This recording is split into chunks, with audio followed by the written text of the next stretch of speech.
A billionaire's casual challenge at a glamorous gala turns into the biggest surprise of her life when the hotel's young janitor steps up to the piano. At a glittering gala, a billionaire's offhand challenge was meant to amuse her wealthy guests, until a young janitor stepped forward and played like his life depended on it. The string lights over the Crystal Bay Hotel ballroom glimmered against polished marble floors, casting a golden reflection that made the evening feel grander than it already was. Guests in sleek gowns and tailored suits moved between tables covered in crisp white linens, the hum of polite conversation mixing with the faint clinking of champagne glasses. Near the far wall, a slightly scuffed baby grand piano sat quietly, almost out of place among the opulence. Sabrina Lockage, 41, stood at the center of a cluster of donors and reporters, wearing a fitted emerald dress that demanded attention. Her hair was styled in soft waves, her smile perfectly measured for the cameras. Known for her dramatic flair and habit of turning small moments into headlines, she was in her element. She tapped her manicured fingers on the piano lid as she looked at the crowd around her. "You know," she said, her voice carrying just enough for those nearby to hear, "if anyone here can play this piano flawlessly, I'll marry them tomorrow." It wasn't the kind of comment people took seriously, especially not at a black tie fundraiser. Laughter erupted, light, comfortable, almost indulgent. Some guests exchanged amused glances as if to say, "Classic Sabrina." A few reporters tilted their heads, mentally noting the remark for possible quotes. On the edge of the room, Khalil Brantley was refilling pitchers of ice water. At 27, he was the youngest janitor on staff, having worked at the hotel for only 8 months. His posture was easy, almost unnoticeable, as he moved from table to table. But when he heard Sabrina's words, he paused mid-step. He set the pitcher down, walked toward the piano, and spoke just loud enough for the immediate circle to hear. "Do you mean that?" The question cut through the laughter, and heads turned. Sabrina glanced at him, surprised, not by his question, but by who was asking it. She knew his face in the way people know those who work in the background, familiar but unnamed. "I suppose I do," she replied, tilting her head with a smirk. "Why? Are you planning to audition?" A ripple of amusement passed through the group. Someone whispered, "Oh, this will be interesting." Another donor chuckled under their breath, clearly expecting a short-lived spectacle. Khalil didn't smile back. Instead, he stepped closer, running one hand lightly over the worn edge of the piano. "If you're serious," he said evenly, "then let's see how serious you really are." The mood shifted slightly, not enough to silence the laughter, but enough to make people lean in. A reporter raised their phone. One of the hotel managers moved closer, possibly to intervene if things got awkward. Sabrina, enjoying the sudden attention, gestured toward the bench. "By all means," she said. "Show us what you got." Khalil set his work caddy aside and eased himself onto the bench. His uniform, a navy shirt with the hotel logo embroidered above the chest pocket, looked out of place against the polished black wood. He took a breath, placed his fingers on the keys, and paused for a moment. A few people in the crowd exchanged skeptical looks. One man murmured, "This is going to be over quick." Another leaned into his companion and whispered, "I'll give him 30 seconds. But Khalil didn't seem to notice, or if he did, he didn't care. His eyes stayed on the keys. The first notes he played were slow, deliberate, almost testing the piano's voice. The tone wasn't perfect, but he adjusted instinctively, his touch careful yet assured. Within seconds, the melody began to shift. His fingers moved faster, each note linking to the next with an ease that didn't match his job title or his work uniform. Conversations stopped mid-sentence. The laughter faded completely. Even those who had been looking at their phones lowered them without realizing it. What had started as a room full of polite amusement was slowly becoming something else entirely, something no one had anticipated when the night began. But the tension didn't truly break until the whispers started. And they weren't the kind that came with laughter anymore. It started quietly, just a few murmurs at the back of the semicircle surrounding the piano. A woman in a pearl necklace leaned toward her husband and whispered, "He probably only knows one song." Her husband grinned faintly, his eyes never leaving Khalil's hands, as if waiting for him to hit a wrong note. Near the buffet table, two young men in tailored suits exchanged smirks. One of them, holding a half-empty glass of champagne, muttered, "What's the bet he plays something like chopsticks and calls it a day?" They both chuckled, not bothering to hide it. Khalil's expression didn't change. He kept his gaze on the keys, shoulders relaxed, the slight sway of his upper body following the rhythm as if he were in his own world. The sound was rich, warm, and far more complex than anyone expected. Yet, the comments continued, though they grew less certain. "Where did he learn that?" a middle-aged man asked, frowning slightly. "Probably YouTube," someone answered with a light laugh, but it lacked conviction. Sabrina, leaning against the piano, tried to maintain her smirk. She had meant her comment as a harmless quip, a spark for conversation, not as an actual challenge. But now, with every passing measure, she found herself studying Khalil more closely, his posture, the control in his touch, the way he paused just enough to let the room breathe before diving into another sequence. "Not bad," she said casually, loud enough for those nearby to hear. "But let's see if you can keep that up for more than a minute." Khalil didn't respond verbally. Instead, his left hand shifted into a deep, resonant chord progression while his right hand danced over the higher keys with a light, almost teasing precision. The melody grew more intricate, weaving patterns that seemed effortless yet demanded skill. The young man with the champagne raised his eyebrows. "Okay, maybe not chopsticks." From the far side of the room, a hotel chef in a white jacket stepped out from behind the service door. He leaned against the frame, arms crossed, eyes fixed on Khalil. A couple of waiters, still holding trays, slowed their steps to watch. It wasn't just the wealthy guests who were drawn in now, the staff had noticed, too. One woman in a sequin navy dress turned to Sabrina. "He's actually good. Really good." Sabrina waved her hand lightly, still trying to appear unbothered. "Talent can come from anywhere," she said, but the edge in her voice betrayed that she hadn't expected this. Khalil, meanwhile, shifted into a section that blended a soft, aching melody with sudden surges of intensity. It was the kind of playing that made you feel something even if you didn't know the song. The notes didn't just fill the room, they seemed to press into it, bending the atmosphere until it was impossible to ignore. And yet from the edge of the crowd, a man in a dark gray suit muttered, "Bet he still can't read sheet music." The remark was low, but Khalil heard it. He didn't look up, didn't break tempo, but his right hand climbed higher into the keys, striking a clear, ringing note before spiraling back into the melody. A woman in the front row, arms folded, tilted her head. "Where did you learn to play like that?" she asked. Khalil finally spoke, his voice even. "Not here." The answer drew a few chuckles, but not mocking ones this time. It was the kind of reaction people give when they sense a story they don't know yet, a story they suddenly want to hear. Sabrina tapped the lid again, this time without the earlier smugness. "All right, surprise us," she said, as if trying to reassert control over a situation she had started but no longer directed. Khalil's hands moved faster now, cascading through runs that seemed to challenge the piano itself. His foot pressed the sustain pedal at just the right moments, letting the harmonies hang in the air before shifting them into something new. The murmurs faded. The smirks were gone. Even the man in the dark gray suit had straightened his posture, no longer speaking. Sabrina crossed her arms, watching him as if measuring him against something invisible. But the real shift came when the first person in the crowd stopped looking at him like a novelty and started looking at him like an artist. Khalil's fingers glided over the keys as though they had been born there, each movement deliberate yet fluid, like water finding its way downstream. He no longer played for the people in the room. His gaze was fixed on the piano, but his mind seemed somewhere far away, some place only he could see.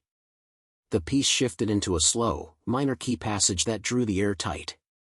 The lower registers rumbled with depth, while the upper notes floated above like fragments of a forgotten memory.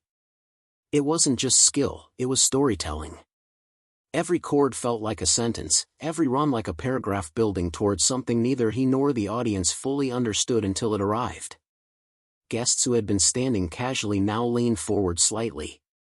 A woman in a crimson dress clasped her hands in front of her, her diamond bracelet catching the light as she listened. Even the wait staff in the back of the room had stopped moving trays and stood still, eyes fixed on the piano. Then without warning, Khalil pivoted. His right hand sprang into a rapid flurry of notes, each one sharp and clean, while his left hand countered with deep, rolling bass lines that felt almost like thunder. The contrast was electric, light against dark, soft against strong. Sabrina felt her breath catch, though she wouldn't admit it. She had been around money, power, and influence all her life, but moments that felt this raw, this unfiltered, were rare. She could feel the shift in the room, and it made her pulse quicken. From behind the crowd, someone whispered, "That's Rachmaninoff." Another replied, "No, listen closely. He's mixing it with something else. That's his own." Khalil's eyes closed for just a second as his fingers moved faster, the melody bending and twisting as if testing its own limits. The audience couldn't tell if they were listening to a classical piece they should recognize or something entirely new. All they knew was that it was pulling them in. Midway through, his left hand hit a series of chords that rang so powerfully the room seemed to vibrate.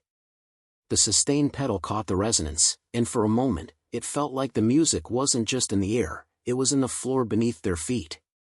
Sabrina shifted her stance, crossing one ankle over the other, and whispered to the woman beside her, "I didn't think he'd be this good."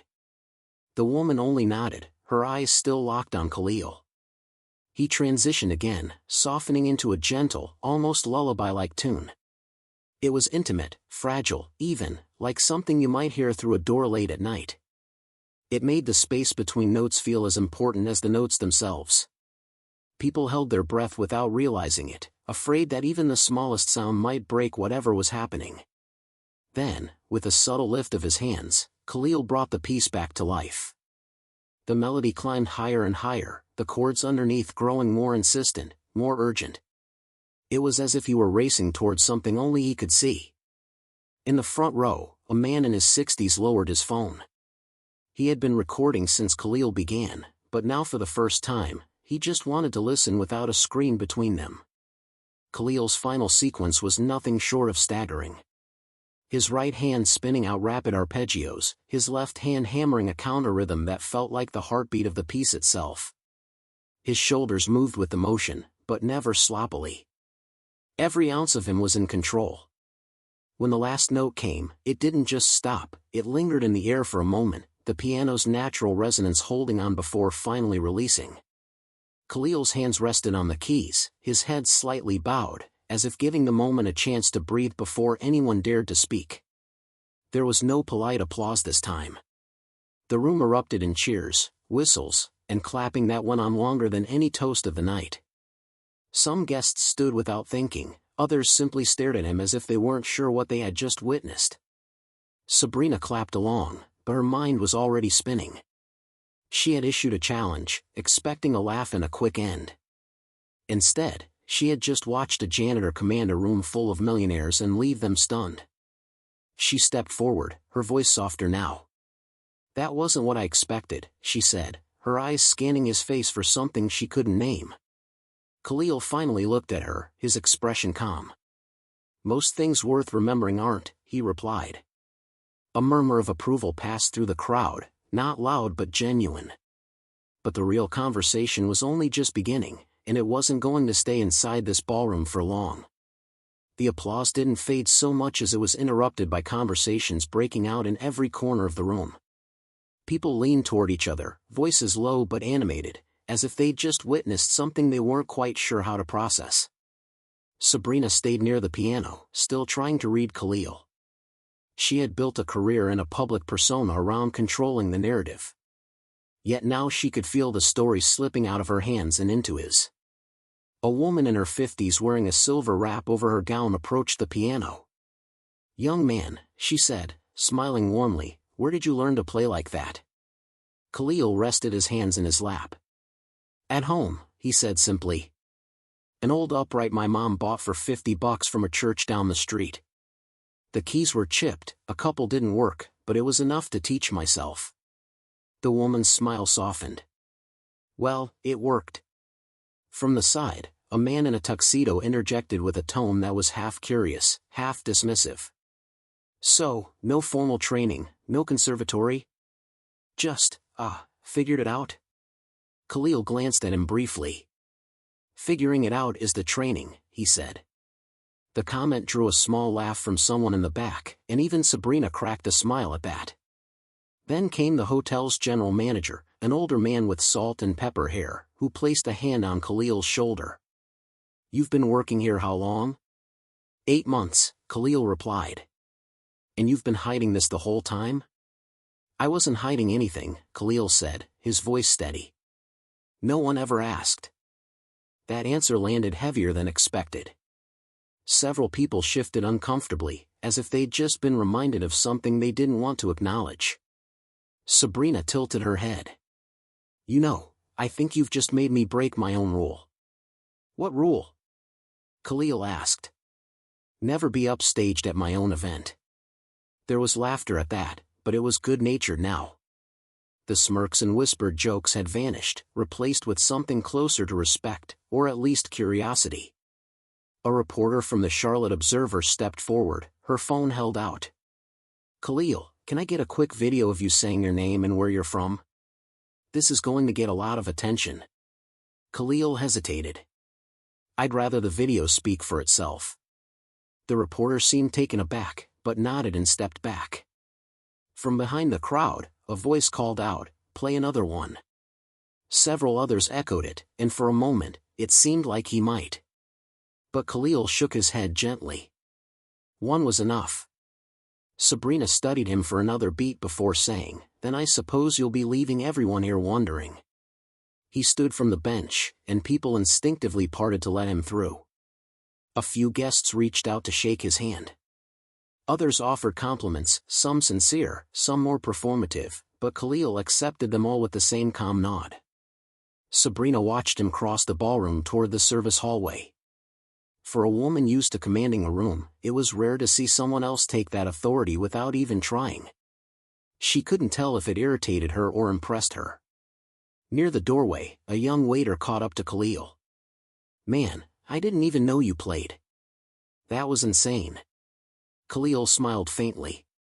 "It's just something I've always done." Something that sounded like a whole life's work. Khalil didn't answer right away. He adjusted the strap on his cleaning caddy and said, "Maybe it is." Then he disappeared into the hallway, the heavy door swinging shut behind him. Back at the piano, Sabrina rested her hand on the lid. The room was still buzzing, guests talking about him, the performance, and inevitably the fact that the person who had just stolen the night was the hotel janitor. She knew the clip would be online before she even got home. A man beside her leaned in. "You realize this is going viral, right?" "I'd be surprised if it isn't already," she replied. But what none of them knew yet was that the conversation outside these walls was going to grow much louder than anything said inside them. By the time Sabrina's driver pulled up to drop her at her high-rise apartment, her phone was already vibrating non-stop.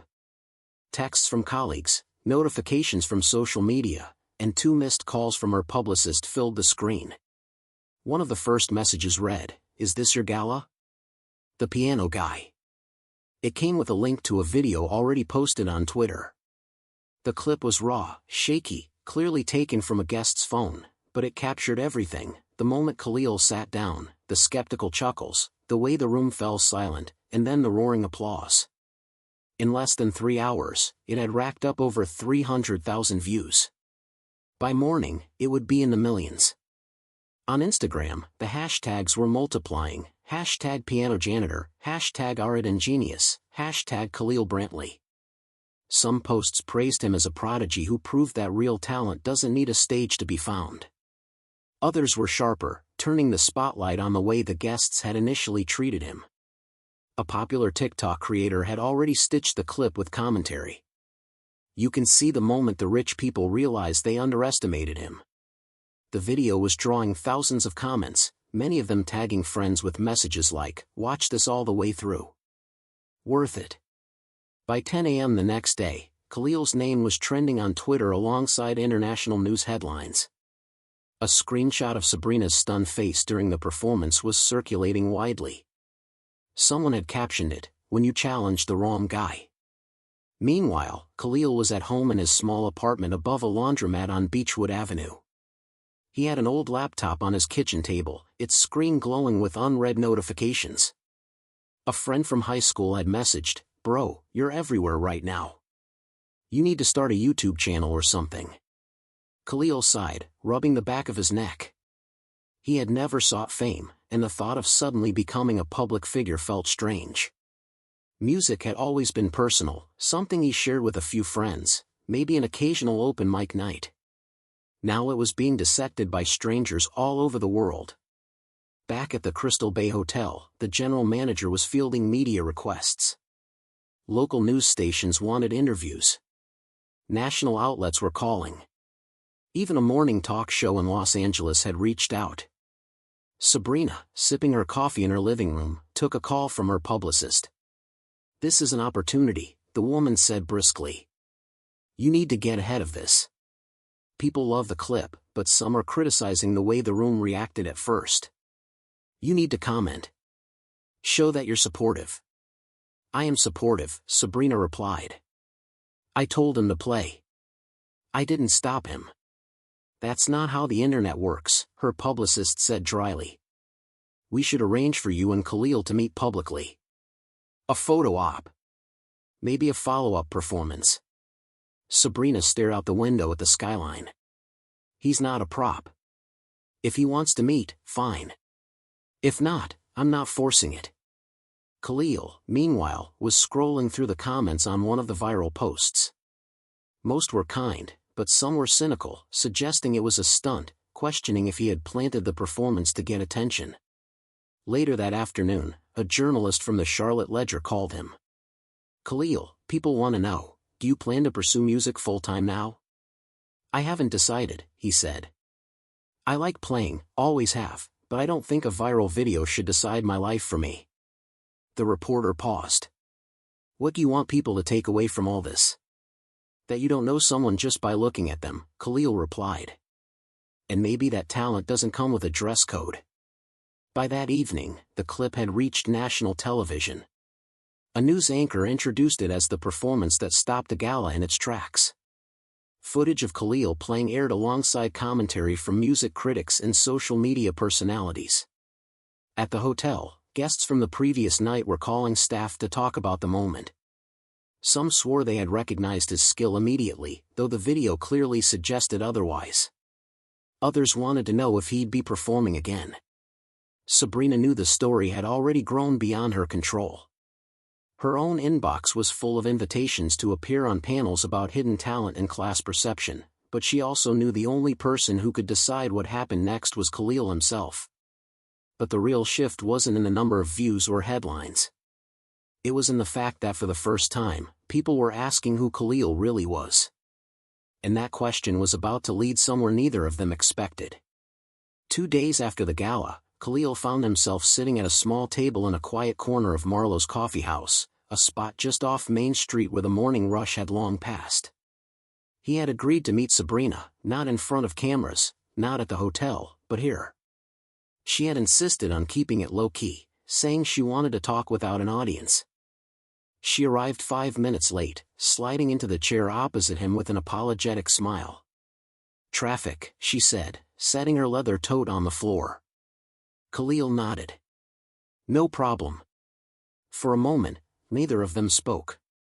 The sound of the espresso machine and the faint hum of soft jazz filled the gap.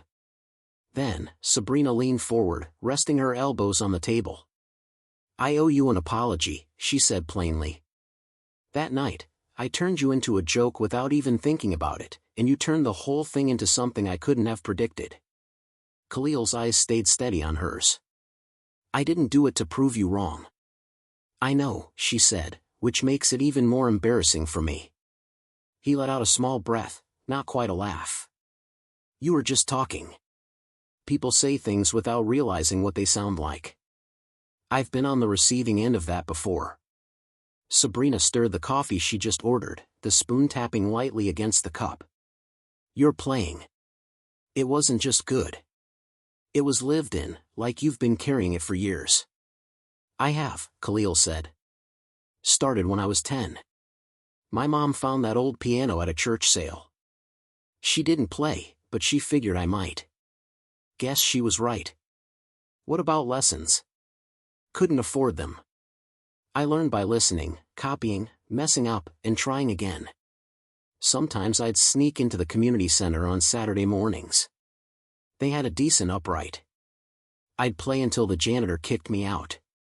Sabrina smiled faintly. And now you're the janitor. Khalil grinned. Yeah, funny how that works. Her expression softened. Why not pursue it professionally?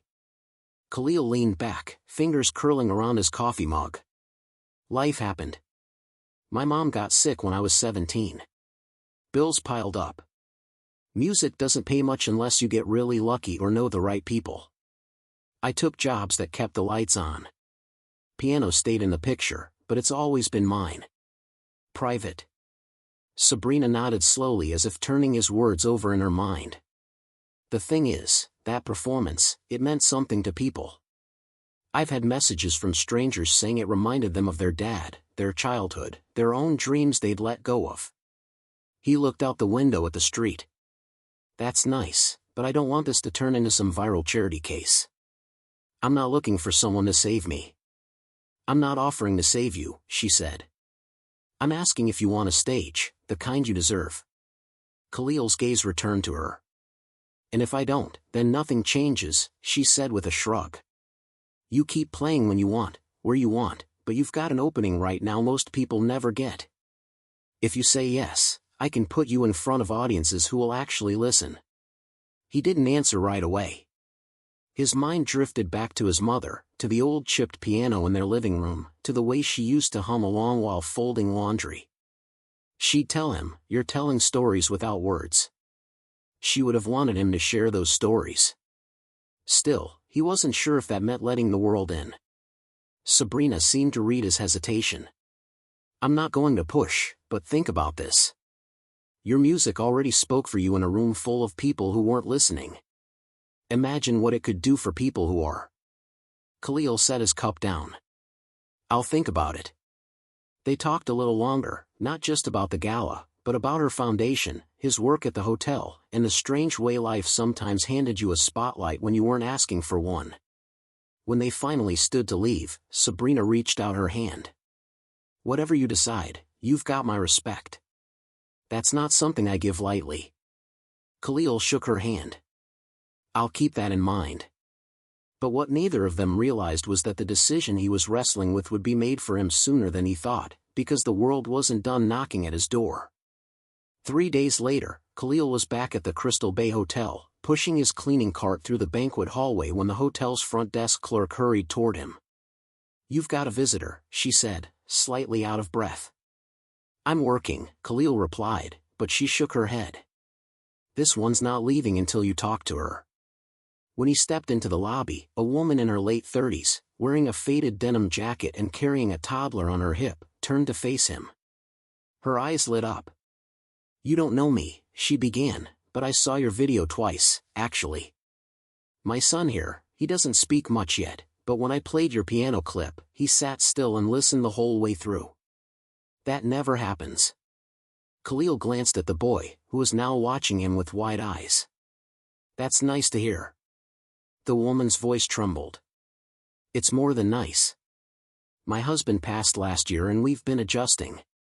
That music, it was the first time in months my home felt peaceful. I just wanted to say thank you. I know you didn't do it for us, but it mattered. He stood there for a moment, not sure what to say. Finally, he offered a quiet, I'm glad it found you when you needed it. After she left, Khalil wheeled his cart back toward the service hallway, but something had shifted. Until then, the viral video had felt like something happening to him. Now it felt like something he might actually have a say in. That evening, he called Sabrina. If the offer is still on the table, he said, I'll take the stage. 2 weeks later, they stood together backstage at the Uptown Theater in Dallas. Sabrina had arranged for him to perform as the featured act at her foundation's national benefit concert. The audience was a mix of donors, local families, and a few reporters eager to see if the piano janitor could live up to the hype. Khalil paced lightly, his palms warm. "Feels different than the gala," he said. "Because this time they came for you," Sabrina replied. When his name was announced, he stepped into the spotlight, greeted by applause that was already warmer than the polite clapping he'd faced at the hotel. He sat at the gleaming Steinway on stage, took a breath, and began to play. The first piece was his own composition, a blend of gospel warmth and classical precision with melodies that swelled like ocean tides. The theater grew silent, the kind of silence that's heavy with attention. When the final note faded, the applause was immediate and full. Between pieces, he spoke briefly to the audience. "Most people will only ever know you from what they can see in a few seconds. That's not the whole story. It never is. We all carry something bigger inside us. Sometimes you just need the right moment to let it out." He played for nearly 40 minutes, ending with the same piece from the gala. This time the reaction was even louder, a standing ovation and all. In the wings, Sabrina was clapping, a genuine smile on her face. Afterward, as guests mingled in the lobby, people approached him, not just to compliment the music, but to share their own stories of instruments left in attics, of dreams set aside for practical reasons, of talents they'd stopped believing were worth anything. By the end of the night, Khalil realized the music had become more than his private refuge. It was now a bridge between himself and people he'd never met. Outside the theater, Sabrina caught up to him. "You know, you could make this a career if you wanted." "Maybe," Khalil said. "But even if I don't, I've learned something." "What's that?" "That what you carry matters. Even if no one sees it right away, even if they laugh first." He paused, looking back at the theater doors where the last few guests were leaving.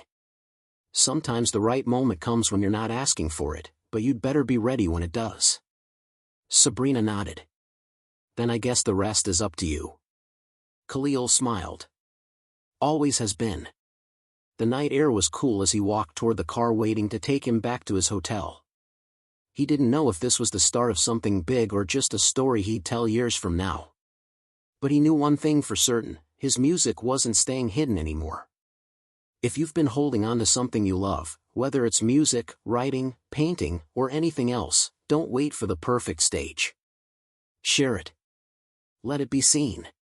You never know whose life it might change, including yours. If this story of triumph over expectations resonated with you, like and subscribe for more stories that show the greatest power comes not from wealth, but from a strong sense of self-worth.